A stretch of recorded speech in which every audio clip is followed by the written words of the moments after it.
You want to force me into early retirement? Perfect. Because the second you sign that paper, this company will owe me $85 million before lunch break. The conference room went dead silent. Austin Bradford, our 35-year-old CEO, stopped mid-sentence. His HR director, Craig Hoffman, actually dropped his pen. Rachel Torres, the CFO who thought she knew everything about our finances, just stared at me like I'd grown a second head. I placed a cream-colored envelope on the polished table. The Westridge Bank watermark caught the morning light just right. Before we proceed with this early retirement package, I said, keeping my voice level, you might want to review this. My name is William Patterson. I'm 52 years old, and I've been the Senior Risk and Compliance Director at Hartwell Industries for the past 8 years. That Tuesday morning, I sat in conference room 12 watching these kids try to push me out the door. They had no idea they were about to trigger the most expensive mistake in company history. Let me back up and tell you how we got here. 3 years ago, during the Phoenix acquisition, I was drowning in merger documents. Hartwell was buying Phoenix Technologies for $8.2 billion, and as the compliance guy, I had to review every contract, every vendor relationship, every piece of paper that moved between the companies. That merger reminded me of coordinating supply lines in Afghanistan back in my Army days. Same principle, track every moving part, anticipate what could go wrong, prepare for the worst-case scenario. 20 years in the military teaches you that someone's always trying to game the system, and the guys at the top don't always have your back when things go sideways. The merger included enhanced whistleblower protections, standard corporate theater these days. But buried in the legal paperwork was something more interesting. A new long-term incentive plan with what they called an integrity escalation pool. Basically, $85 million set aside to reward employees who identified major compliance risks. Now, I'd seen enough corporate politics to know how this dance goes. Young executives get ambitious, start cutting corners to hit their numbers. When someone like me points it out, they find creative ways to make that person disappear. I'd watched it happen to good people, guys with families, mortgages, kids heading to college. Speaking of which, that's part of why this mattered so much to me. My granddaughter Emma was 14 then, living with me since my daughter died in that car accident 8 years back. Smart kid, straight A's, already talking about pre-med at Stanford. College costs were hitting $80,000 a year for good schools, and my government pension plus Hartwell salary weren't going to cover that kind of money. So when I saw that integrity pool sitting there, I got creative with my contract renewal. The legal department was completely swamped with merger work, mountains of paperwork moving between offices, everyone working 16-hour days. The previous CEO was 6 months from retirement and basically signing everything put in front of him without reading it. Perfect conditions for slipping in some protective language. In the Army, we called it defensive positioning.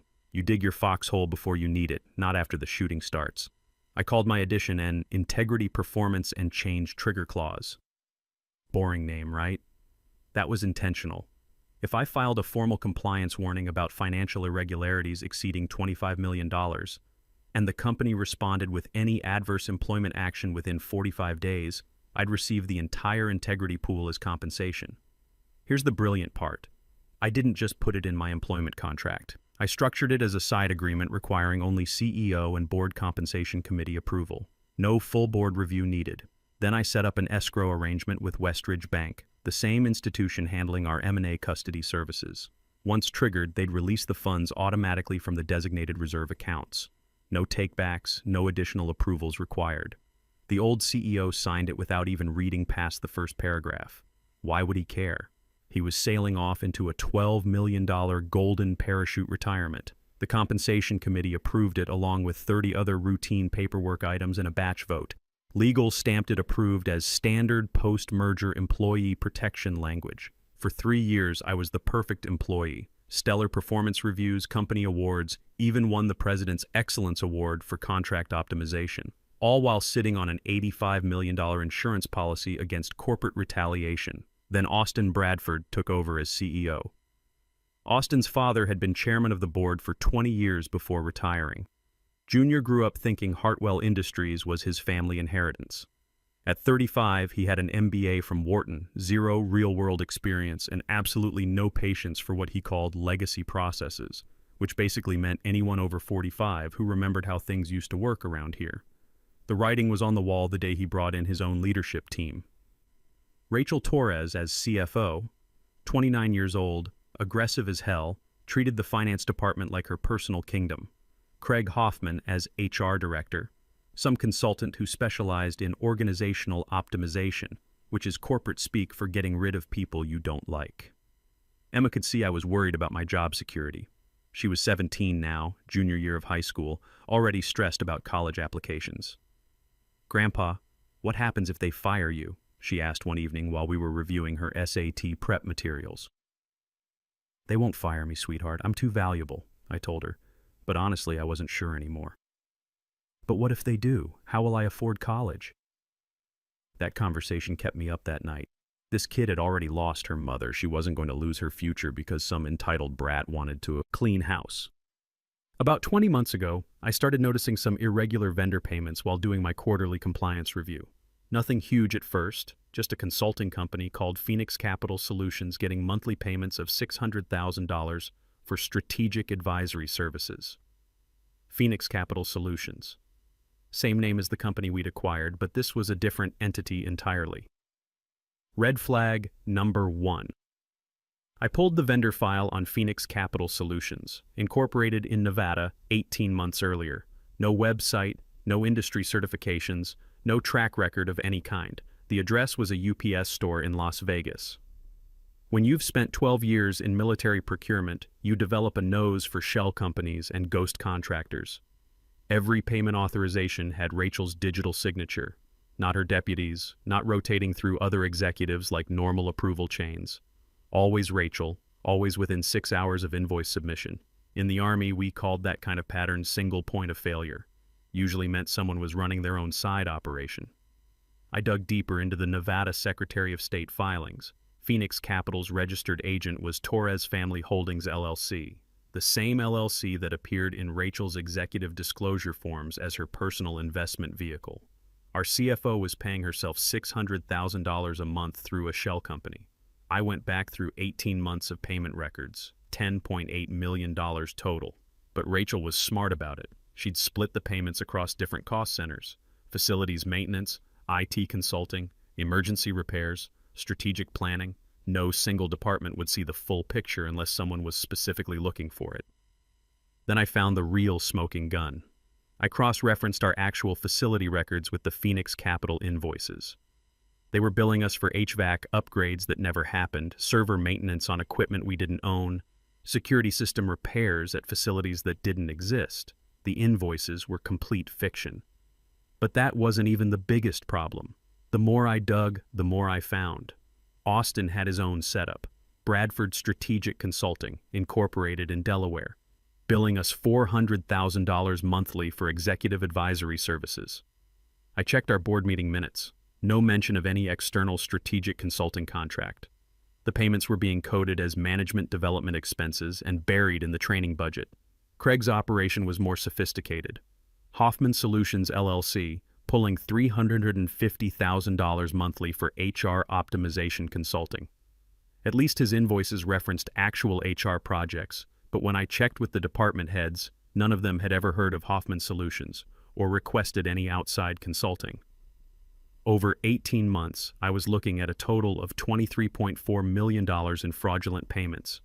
Austin's take, $7.2 million. Rachel's, $10.8 million. Craig's, $6.3 million. The pattern was always the same. Invoices submitted on the 15th of each month, payments authorized within hours, money flowing to LLCs connected to their personal holdings. I spent weeks building the case, working nights and weekends while Emma was at school. My military training and intelligence analysis came in handy. Create the timeline, map the connections, document everything twice. In combat, incomplete intel gets people killed. In corporate warfare, incomplete documentation gets you fired and sued. "You're working too much, Grandpa," Emma said one Saturday morning, finding me at the kitchen table with spreadsheets and bank records scattered everywhere. "Just a work project, sweetheart. Nothing for you to worry about." She picked up one of the Phoenix Capital invoices.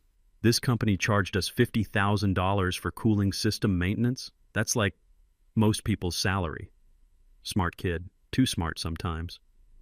What would happen if people were stealing from your company? She asked. They'd go to jail, and the company would fire anyone who helped them. What about people who reported them?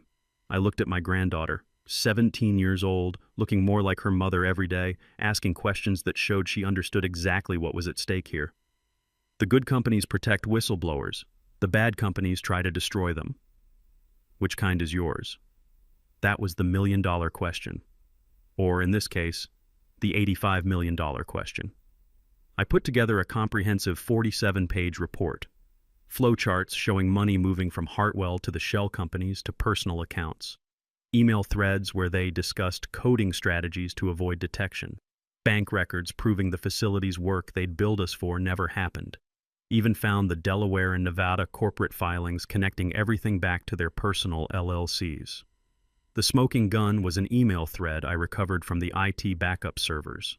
Austin, Rachel, and Craig discussing how to optimize vendor relationships for maximum efficiency. Corporate speak for, let's steal as much as we can without getting caught.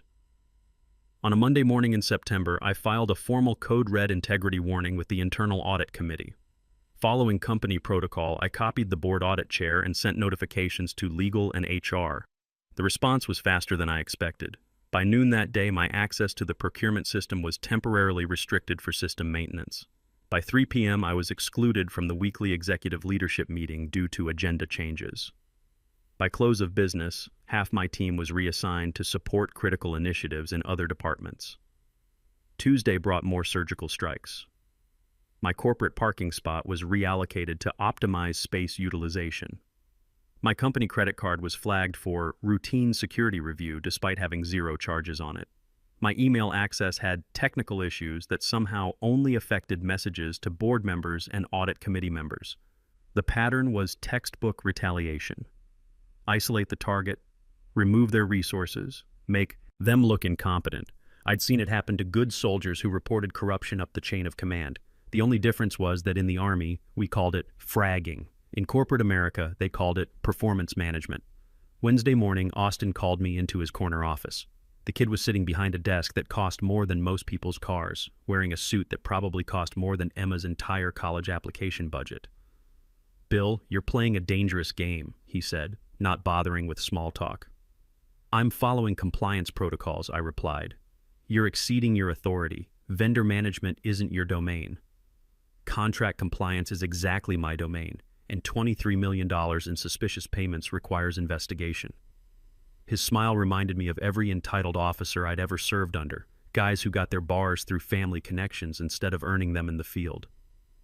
You know what happens to employees who don't understand their place in the ecosystem? They fulfill their fiduciary duties. They find themselves exploring new career opportunities elsewhere. The threat was clear enough, but Austin Bradford had no idea who he was threatening. I'd survived IED attacks in Afghanistan. I'd managed supply chains under enemy fire. Some prep school brat in an expensive suit didn't scare me. What scared me was the thought of Emma's college dreams getting destroyed because I couldn't protect myself from corporate retaliation. That's when I realized my insurance policy was about to pay off in ways I'd never imagined. Thursday brought the performance coaching session from hell. Craig Hoffman's office smelled like expensive cologne and corporate bullshit. He had a manila folder thick with what I assumed were fabricated incidents, sitting on his desk like a loaded weapon. "We're concerned about your collaborative approach, Bill," he said, sliding the folder toward me. "Several colleagues have expressed concerns about your intensity." My last performance review had been exceeds expectations across the board, but suddenly I had cultural alignment issues and communication challenges. The timing wasn't exactly subtle. "This seems premature," I said, not touching his performance improvement plan. My quarterly review was spotless. "Recent observations suggest you might benefit from our career transition program." Career transition program. In the military, we called that getting chaptered out. In corporate America, they called it voluntary separation. Same result. You're gone, and it looks like your choice. "Sign here to acknowledge receipt," Craig said, pointing to a signature line. I signed. Then I photographed every page with my phone while he pretended to answer emails. Old habits from documenting equipment transfers in the field. Always create your own paper trail. The next 2 weeks were textbook corporate psychological warfare. Meeting invites arriving 30 minutes before start time for rooms, on the opposite side of campus. Critical emails sent at 4:59 p.m. Friday, requiring Monday morning responses. My projects were reassigned without notice. Then I'd get questioned about missing deadlines for work I no longer owned. They were building a case file against me, documenting every manufactured failure. What they didn't realize was that I was simultaneously building mine against them. I played the perfect victim, confused but trying hard, sending earnest emails asking for clarification that never came, CCing my personal attorney on every exchange, creating an evidence trail that would make a federal prosecutor smile. Emma could see the stress was getting to me. She found me in the garage one Saturday night, organizing my evidence files for the 100th time. "They're really trying to fire you, aren't they?" she said. No point lying to her. "Yeah, they are." "Because you caught them stealing?" "Because I reported them stealing. There's a difference." She sat down on my workbench, looking older than her 17 years. "What happens to my college plans if you lose your job?" That question hit harder than any corporate threat. "You'll still go to college, sweetheart, I promise you that." "How? Stanford costs like $85,000 a year now. Community college isn't going to get me into med school." I looked at my granddaughter. Smart, determined, carrying her mother's dreams along with her own. She deserved better than watching her future get destroyed by corporate politics. "Trust me on this one, Emma. I've got a plan." Meanwhile, Austin was tightening the screws at work. My signature authority was reduced from $5 million to $50,000. "Temporary adjustment while we realign responsibilities," he explained in an email that fooled nobody. My team was instructed to route all decisions through Rachel, just ensuring proper oversight during the transition period. "What transition?" I asked during our next one-on-one meeting. Austin's smile told me everything I needed to know. Then came the master stroke. They revised the organizational chart, effective immediately. My position still existed, but now it reported to Casey Morrison, a 28-year-old they'd hired 6 months earlier straight out of business school. The humiliation was intentional. Report to someone young enough to be my daughter, or resign in shame. That's when I made my move.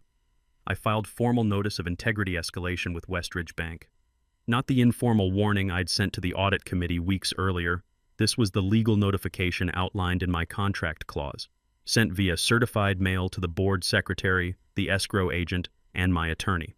The language was specific, anticipating imminent adverse employment action following unresolved code red integrity escalation regarding $23.4 million in fraudulent vendor payments, requesting preparation for release of escrow funds per original agreement terms. The clock officially started ticking. Austin must have gotten wind of something because suddenly the shell company started shutting down. Phoenix Capital submitted a final invoice and announced they were concluding operations due to strategic refocusing. Bradford Strategic Consulting sent notice they were transitioning to new market opportunities. Hoffman Solutions was pursuing alternative client relationships. Classic damage control. Extract the money and burn the evidence. Austin tried one last direct approach. He called me into his office for what he probably thought would be a negotiation. "Bill, you need to drop this audit committee complaint," he said, dispensing with any pretense of politeness. "The vendor matters have been resolved, the companies are gone. No harm, no foul." $23 million in fraudulent payments isn't no harm, Austin. Alleged payments to properly authorized vendors following established procedures. Your procedures for stealing company money? His face went red. "I'm conducting an internal review. Your escalation is premature and disruptive. Withdraw it, and we can discuss your future here." "What future? The early retirement package Craig's preparing?" He leaned back in his chair, studying me like a chess player contemplating a sacrifice.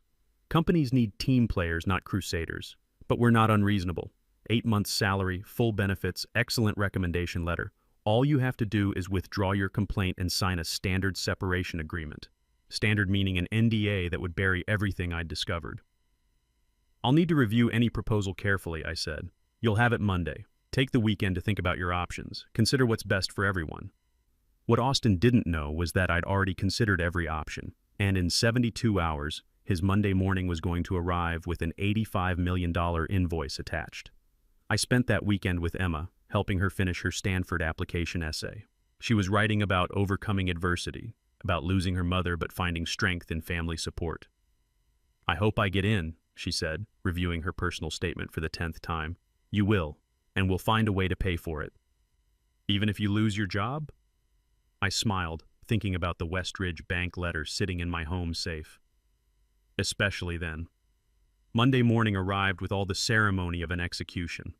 The early retirement package came with a cover letter from Craig expressing regret about organizational changes requiring difficult decisions, 6 months base salary, continuation of benefits, and a glowing recommendation letter. The NDA ran 12 pages of aggressive silence. "I understand this is difficult," Craig said when I met with him to review the package, "but sometimes a fresh start is best for everyone." I let my shoulders slump, played the defeated veteran. "Can I have a few days to review this with my attorney?" "Of course. But Bill," his voice sharpened, "the offer expires Friday at 5 p.m. After that, we proceed with termination for cause." Perfect. They just provided the final piece of evidence I needed. Termination threat following integrity escalation, exactly as specified in my contract clause. Friday morning, I dressed for battle. My best suit, the one I'd bought after closing the Meridian contract 3 years ago. I sent one final email to Austin, CCing HR.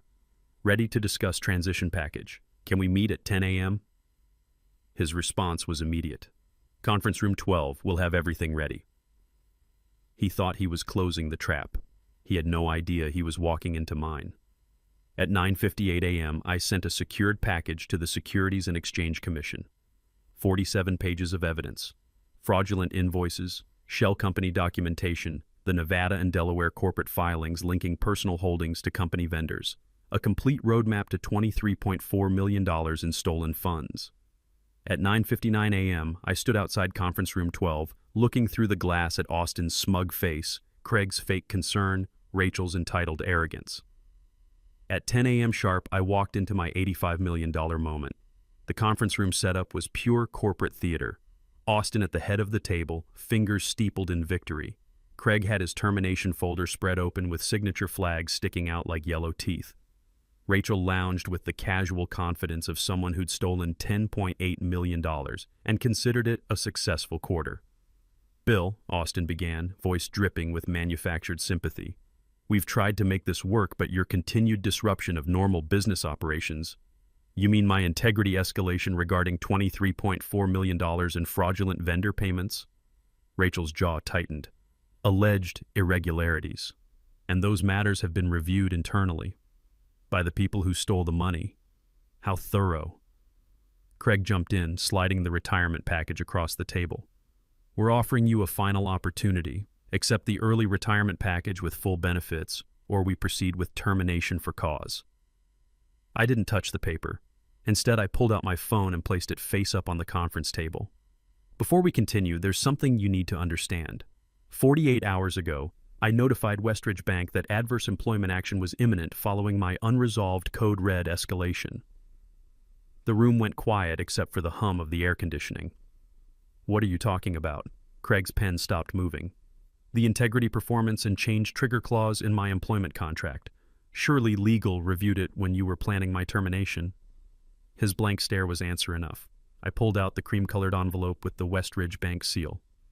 3 years ago, during the Phoenix acquisition, I negotiated specific whistleblower protection. If I report executive malfeasance exceeding $25 million and face retirement or termination within 45 days before the issue is properly resolved, I receive $85 million from the Merger Reserve Fund. "That's impossible," Austin sputtered, his confidence evaporating. "Page 7, Section 4, signed by your father's predecessor, approved by the Board Compensation Committee, funded through escrow instructions with Westridge Bank." I dialed Westridge on speakerphone. 2 rings. "Westridge Trust Services Fiduciary Department. This is Margaret Walsh." "Ms. Walsh, this is William Patterson, account verification AE834. I need immediate confirmation of trigger status on the Hartwell Industries Integrity Clause." "Good morning, Mr. Patterson. I show your anticipatory notice was received 48 hours ago. Can you confirm the adverse employment action has occurred?" I looked directly at the retirement package. "I'm being offered forced early retirement as retaliation for reporting $23.4 million in fraudulent vendor payments. The alternative is termination for cause. Is this in response to your Code Red integrity escalation filed September 15th regarding executive vendor fraud? Correct. The underlying issues remain unresolved, and the company is now attempting to terminate my employment. Keys clicked in the background. Please hold while I verify trigger conditions have been met. The room erupted. Rachel slammed her palm on the table. Hang up the phone now. That won't stop the escrow release, I said calmly. The instructions are irrevocable once triggered. Austin was frantically typing on his laptop. I need to see this contract. This has to be void or superseded or... Mr. Patterson, Margaret's voice cut through the chaos. I've confirmed all trigger conditions are satisfied under Section 7.3 of your agreement. Adverse employment action following unresolved integrity escalation qualifies as constructive termination. The $85 million disbursement will process within 1 business day. This is Austin Bradford, CEO. Austin barked at the phone. Cancel that payment immediately. No funds move without my authorization. I'm sorry, sir, but these are irrevocable escrow instructions executed 3 years ago. The funds are held in a segregated account outside company control. Once triggered, current management has no authority to stop the transfer. I pulled out a second folder, placing it next to the first. While we're all here, I should mention that complete documentation of the vendor fraud has been submitted to the SEC. Phoenix Capital Solutions, Bradford Strategic Consulting, Hoffman Solutions LLC, all connected to your personal holdings, $23.4 million in fraudulent payments over 18 months. Rachel's face went from flushed to ash gray. Additionally, I continued, my attorneys have maintained complete backups of all relevant documents under litigation hold. Every email, every invoice, every bank transfer. Oh, and Austin, your 3 a.m. document shredding session was recorded by building security cameras. Destroying evidence is a federal crime. Austin stood so fast his chair toppled backward. You can't do this. I didn't do anything, you did. Every retaliatory action, every vindictive move, every attempt to silence a whistleblower. You built this case yourselves. I just documented it. My phone buzzed. Text message from Margaret Walsh. Disbursement initiated, expected completion Monday, 10 a.m. Eastern. I stood, smoothing my jacket. You have 72 hours to explain to the board and shareholders why their former compliance director now owns $85 million of company money. I suspect they'll have questions. As I reached the door, Craig's voice cracked. Wait, we can negotiate. Work something out. I turned back. The time for negotiation was when I reported $23.4 million in fraud through proper channels. You chose retaliation instead. Enjoy explaining that choice to federal investigators. The last thing I saw before the door closed was Austin frantically calling legal, Rachel staring at her hands like they belonged to someone else, and Craig looking at his termination folder like it had turned into a snake, which, in an $85 million way, it had. The counterattack came within hours, desperate and sloppy as a cornered animal's last stand, but by then it was too late. Westridge Bank confirmed the transfer Monday morning. $85 million. 8 digits that transformed 3 years of planning into permanent financial security. Austin, Rachel, and Craig were terminated by the board that same week. The FBI arrested all 3 the following Tuesday on charges of wire fraud, conspiracy, and tax evasion. The board offered me a consulting contract to help clean up the mess. $1,500 per hour, reporting directly to them, not management. We recovered $18.7 million from frozen accounts and helped federal prosecutors build cases against 6 other executives involved in similar schemes. That evening, I called Emma at her friend's house. Grandpa, how did the meeting go? Pretty well, sweetheart. Stanford's not going to be a problem anymore. What do you mean? I mean you can apply wherever you want. Money's not an issue. There was silence on the other end. Then, did you win? Yeah, Emma. We won. 6 months later, she got her acceptance letter from Stanford. Full tuition, room and board, medical school track. When she asked how we were paying for it, I just smiled. Sometimes the best insurance policies are the ones people forget they sold you. The beautiful irony? I used their own merger funds to secure my granddaughter's future. They'd paid for the rope I eventually used to hang them with. Sometimes being the oldest guy in the room means you're also the smartest. And sometimes the best revenge is living well with $85 million of your enemy's money. Money you earned by being exactly who they tried to punish you for being.